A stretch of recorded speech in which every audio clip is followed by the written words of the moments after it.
ಸ್ನೇಹಿತರೆ ಎಲ್ರಿಗೂ ನಮಸ್ಕಾರ. ಕೂಡಲ ಸಂಗಮದ ಪಂಚಮಸಾಲಿ ಪೀಠದ ಜಗದ್ಗುರು ಶ್ರೀ ಬಸವಜಯ ಮೃತ್ಯುಂಜಯ ಸ್ವಾಮೀಜಿ ವಿರುದ್ಧ ಕೇಳಿ ಬರ್ತಾ ಇರುವಂತಹ ಗಂಭೀರ ಲೈಂಗಿಕ ಕಿರುಕುಳದ ಆರೋಪ ಈಗ ರಾಜ್ಯದಾದ್ಯಂತ ಸಂಚಲನವನ್ನೇ ಮೂಡಿಸಿದೆ. ಮೀಸಲಾತಿ ಹೋರಾಟದ ಮುಂಚೂಣಿಯಲ್ಲಿರುವ ಶ್ರೀಗಳ ವಿರುದ್ಧ ಬೆಂಗಳೂರಿನ ಮಹಿಳೆಯೊಬ್ಬರು ಮಹಿಳಾ ಆಯೋಗದ ಮೆಟ್ಟಿಲೇರಿದ್ದಾರೆ. ಅತ್ತ ಸ್ವಾಮೀಜಿ ಬೆಂಬಲಿಗರು ಇದು ಹನಿ ಟ್ರ್ಯಾಪ್ ಅಥವಾ ರಾಜಕೀಯ ಪಿತೂರಿ ಅಂತ ಪ್ರತಿ ದೂರನ್ನು ಕೂಡ ದಾಖಲಿಸಿರುವಂಥದ್ದು. ಅಸಲಿಗೆ ಏನಿದು ಪ್ರಕರಣ, ದೂರಿನಲ್ಲಿ ಏನಿದೆ ಎಲ್ಲವನ್ನ ಕಂಪ್ಲೀಟ್ ಮಾಹಿತಿಯನ್ನು ಇಲ್ಲಿ ವಿವರಿಸುವಂಥ ಪ್ರಯತ್ನವನ್ನು ಮಾಡ್ತೀನಿ. ಅದಕ್ಕೂ ಮೊದಲು ಈ ಒಂದು ವಿಡಿಯೋವನ್ನು ನೀವು ಮೊದಲನೇ ಬಾರಿ ವೀಕ್ಷಣೆ ಮಾಡ್ತಾ ಇದ್ದರೆ ಖಂಡಿತವಾಗಿಯೂ ಈ ಒಂದು ಚಾನಲನ್ನು ಸಬ್ಸ್ಕ್ರೈಬ್ ಮಾಡ್ಕೊಂಡು ನೋಡಿ. ಮಾತ್ರ ಅಲ್ಲ, ನಿರಂತರವಾಗಿ ಇಂತಹ ಅಪ್ಡೇಟ್ಗಳನ್ನು ನಿಮ್ಮ ಮುಂದೆ ತರುವಂತಹ ಪ್ರಯತ್ನವನ್ನು ನಾವು ಮಾಡ್ತೀವಿ. ಬೆಂಗಳೂರಿನ ಮಹಿಳೆಯೊಬ್ಬರು ರಾಜ್ಯ ಮಹಿಳಾ ಆಯೋಗಕ್ಕೆ ನೀಡಿದ ದೂರು ನಿಜಕ್ಕೂ ಒಂದು ರೀತಿಯಲ್ಲಿ ಶಾಕಿಂಗ್ ಆಗಿರುವಂಥದ್ದು, ಬೆಚ್ಚಿ ಬೀಳಿಸುವ ರೀತಿಯಲ್ಲಿದೆ. ಸೊ ಅದು ಏನು ಅನ್ನೋದನ್ನು ಗಮನಿಸ ಹೋಗೋಣ. ಸ್ವಾಮೀಜಿಯವರ ಬಳಿ ಮಹಿಳೆಯ ಕೆಲವೊಂದು ಖಾಸಗಿ ವಿಡಿಯೋಗಳಿವೆ. ಅವುಗಳನ್ನು ಸೋಷಿಯಲ್ ಮೀಡಿಯಾದಲ್ಲಿ ಹರಿಯಬಿಡುವುದಾಗಿ ಶ್ರೀಗಳು ಬೆದರಿಕೆ ಹಾಕ್ತಾ ಇದ್ದಾರೆ ಎಂಬುದು ಮಹಿಳೆಯ ಆರೋಪ. ದೈಹಿಕ ಮತ್ತು ಮಾನಸಿಕ ಕಿರುಕುಳ ನೀಡುವ ಜೊತೆಗೆ ತಮ್ಮ ಲೈಂಗಿಕ ಇಚ್ಛೆಗೆ ಸಹಕರಿಸುವಂತೆ ಸ್ವಾಮೀಜಿ ಒತ್ತಡ ಹೇರ್ತಾ ಇದ್ದಾರೆ ಎನ್ನುವುದನ್ನು ದೂರಿನಲ್ಲಿ ಉಲ್ಲೇಖ ಮಾಡಲಾಗಿದೆ. ವಿಡಿಯೋಗಳನ್ನಿಟ್ಟುಕೊಂಡು ಬ್ಲ್ಯಾಕ್ ಮೇಲ್ ಮಾಡಲಾಗ್ತಾ ಇದೆ ಅಂತ ಕೂಡ ಮಹಿಳೆ ಗಂಭೀರವಾಗಿ ಆರೋಪ ಮಾಡಿರುವಂಥದ್ದು. ಈ ದೂರನ್ನು ಗಂಭೀರವಾಗಿ ಪರಿಗಣಿಸಿರುವ ರಾಜ್ಯ ಮಹಿಳಾ ಆಯೋಗದ ಅಧ್ಯಕ್ಷರು ತಕ್ಷಣವೇ ಕಾರ್ಯಪ್ರವೃತ್ತರಾಗಿದ್ದಾರೆ. ಬೆಂಗಳೂರು ದಕ್ಷಿಣ ವಿಭಾಗದ ಡಿಸಿಪಿ ಹಾಗೂ ಬಾಗಲಕೋಟೆ ಎಸ್ಪಿ ಅವರಿಗೆ ಪತ್ರ ಬರೆದಿರುವ ಆಯೋಗ ಸಂತ್ರಸ್ತೆಗೆ ಸೂಕ್ತ ರಕ್ಷಣೆ ನೀಡಲು ಮತ್ತು ಪ್ರಕರಣದ ನಿಷ್ಪಕ್ಷಪಾತ ತನಿಖೆ ನಡೆಸಲು ಕಟ್ಟುನಿಟ್ಟಿನ ಸೂಚನೆಯನ್ನು ನೀಡಿದೆ. ಈ ಆರೋಪಗಳು ಹೊರಗಡೆ ಬರ್ತಾ ಇದ್ದಂತೆ ಬಾಗಲಕೋಟೆಯ ನವನಗರ ಪೊಲೀಸ್ ಠಾಣೆಯಲ್ಲಿ ಸ್ವಾಮೀಜಿ ಪರವಾಗಿ ಅವರ ಬೆಂಬಲಿಗರು ಪ್ರತಿ ದೂರು ದಾಖಲಿಸಿದ್ದಾರೆ.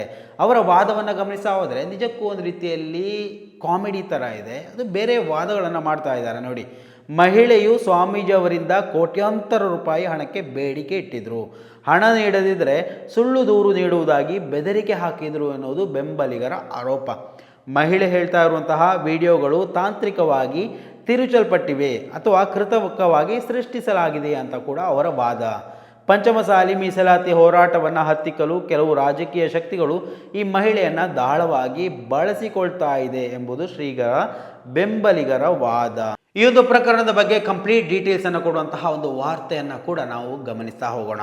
ಲೈಂಗಿಕ ಕಿರುಕುಳ ಆರೋಪ, ಬಸವಜಯ ಮೃತ್ಯುಂಜಯ ಸ್ವಾಮೀಜಿ ವಿರುದ್ಧ ಮಹಿಳಾ ಆಯೋಗಕ್ಕೆ ದೂರು. ಕೂಡಲ ಸಂಗಮದ ಪಂಚಮಸಾಲಿ ಪೀಠದ ಬಸವಜಯ ಮೃತ್ಯುಂಜಯ ಸ್ವಾಮೀಜಿಯವರ ವಿರುದ್ಧ ಬೆಂಗಳೂರಿನ ಮಹಿಳೆಯೊಬ್ಬರು ಗಂಭೀರ ಆರೋಪವನ್ನು ಮಾಡಿದ್ದಾರೆ.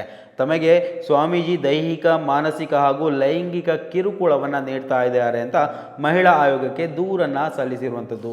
ಸ್ವಾಮೀಜಿ ಕೂಡ ಮಹಿಳೆ ವಿರುದ್ಧ ಬ್ಲ್ಯಾಕ್ ಮೇಲ್ ಆರೋಪದ ಪ್ರತಿ ದೂರನ್ನು ದಾಖಲಿಸಿದ್ದಾರೆ. ಮಹಿಳಾ ಆಯೋಗಕ್ಕೆ ಮಹಿಳೆ ನೀಡಿರುವ ದೂರಿನಲ್ಲಿ ನನ್ನ ವೈಯಕ್ತಿಕ ಜೀವನದ ಕೆಲವು ಖಾಸಗಿ ವಿಡಿಯೋಗಳು ಸ್ವಾಮೀಜಿ ಬಳಿ ಇವೆ. ಅವುಗಳನ್ನು ಸಾಮಾಜಿಕ ಜಾಲತಾಣಗಳಲ್ಲಿ ಹರಿಯಬಿಡುವುದಾಗಿ ಸ್ವಾಮೀಜಿ ಬೆದರಿಕೆ ಹಾಕ್ತಾ ಇದ್ದಾರೆ. ತಮ್ಮ ಲೈಂಗಿಕ ಇಚ್ಛೆಗೆ ಸಹಕರಿಸುವಂತೆ ಬ್ಲ್ಯಾಕ್ ಮೇಲ್ ಮತ್ತು ಒತ್ತಡ ಹಾಕ್ತಾ ಇದ್ದಾರೆ ಅಂತ ಆರೋಪವನ್ನು ಮಾಡಿದ್ದಾರೆ. ಮಹಿಳೆಯ ದೂರನ್ನು ಗಂಭೀರವಾಗಿ ಪರಿಗಣಿಸಿರುವ ರಾಜ್ಯ ಮಹಿಳಾ ಆಯೋಗವು ಪ್ರಕರಣದ ತನಿಖೆ ಮತ್ತು ಸಂತ್ರಸ್ತೆಯ ರಕ್ಷಣೆಗಾಗಿ ಪೊಲೀಸರಿಗೆ ಪತ್ರವನ್ನು ಬರೆದಿದೆ.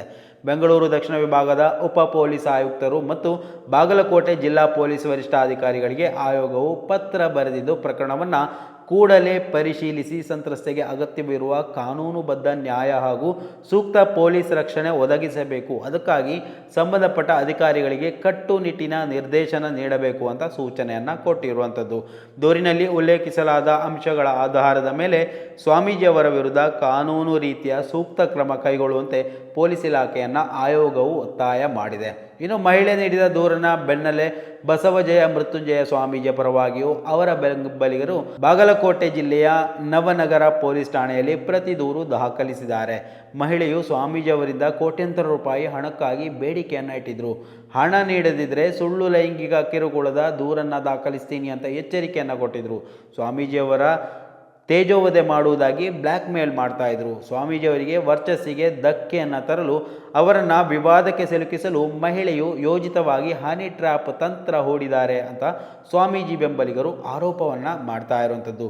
ದೂರುದಾರ ಮಹಿಳೆಯು ಸ್ವಾಮೀಜಿಯವರನ್ನು ಖಾಸಗಿಯಾಗಿ ಮಾತನಾಡಿಸಲು ಪ್ರಯತ್ನಿಸಿ ಅದನ್ನು ದುರುದ್ದೇಶಪೂರ್ವಕವಾಗಿ ಬಳಸಿಕೊಳ್ಳಲು ಸಂಚು ರೂಪಿಸಿದರು.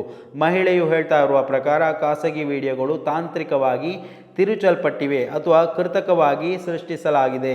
ಸ್ವಾಮೀಜಿಯವರ ಘನತೆಗೆ ಕುಂದು ತರಲು ಇಂತಹ ನಕಲಿ ದಾಖಲೆಗಳನ್ನು ಸೃಷ್ಟಿ ಮಾಡಲಾಗಿದೆ ಅಂತ ಪ್ರತಿ ದೂರಿನಲ್ಲಿ ಪ್ರತ್ಯಾರೋಪ ಮಾಡಲಾಗಿದೆ. ಪಂಚಮಸಾಲಿ ಮೀಸಲಾತಿ ಹೋರಾಟದಲ್ಲಿ ಮುಂಚೂಣಿಯಲ್ಲಿರುವ ಸ್ವಾಮೀಜಿಯವರನ್ನು ಹತ್ತಿಕ್ಕಲು ಕೆಲವು ರಾಜಕೀಯ ಶಕ್ತಿಗಳು ಈ ಮಹಿಳೆಯನ್ನು ದಾಳವಾಗಿ ಬಳಸಿಕೊಳ್ತಾ ಇದೆ.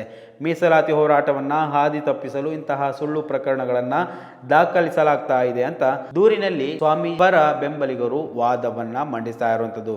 ಒಂದೆಡೆ ಲೈಂಗಿಕ ಕಿರುಕುಳದ ಗಂಭೀರ ಆರೋಪ, ಇನ್ನೊಂದೆಡೆ ಹನಿ ಟ್ರ್ಯಾಪ್ ರಾಜಕೀಯ ಪಿತೂರಿಯ ಪ್ರತ್ಯಾರೋಪ. ಈ ಎರಡೂ ದೂರುಗಳ ನಡುವೆ ಸತ್ಯಾಂಶ ಎಲ್ಲಿದೆ ಎಂಬುದನ್ನು ಪೊಲೀಸ್ ತನಿಖೆಯಿಂದ ಹೊರಬರಬೇಕಿದೆ. ಧಾರ್ಮಿಕ ಪೀಠವೊಂದರ ಶ್ರೀಗಳ ಮೇಲೆ ಇಂತಹ ಆರೋಪ ಹೊಂದಿರುವುದು ಭಕ್ತ ವಲಯದಲ್ಲಿ ಆತಂಕ ಮೂಡಿಸದಿರುವುದಂತೂ ಸುಳ್ಳಲ್ಲ. ಸೊ ಇವಿಷ್ಟು ಈ ಒಂದು ಪ್ರಕರಣದಲ್ಲಿ ಬಂದಿರುವಂತಹ ಅಪ್ಡೇಟ್. ಸ್ನೇಹಿತರೆ, ನಿಮ್ಮ ಅಭಿಪ್ರಾಯಗಳನ್ನು ಕೂಡ ಕಮೆಂಟ್ ಮಾಡಿ. ಮುಂದಿನ ಮಾಹಿತಿಯೊಂದಿಗೆ ಮತ್ತೆ ಭೇಟಿಯಾಗೋಣ. ಅಲ್ಲಿವರೆಗೂ ನಮಸ್ಕಾರ.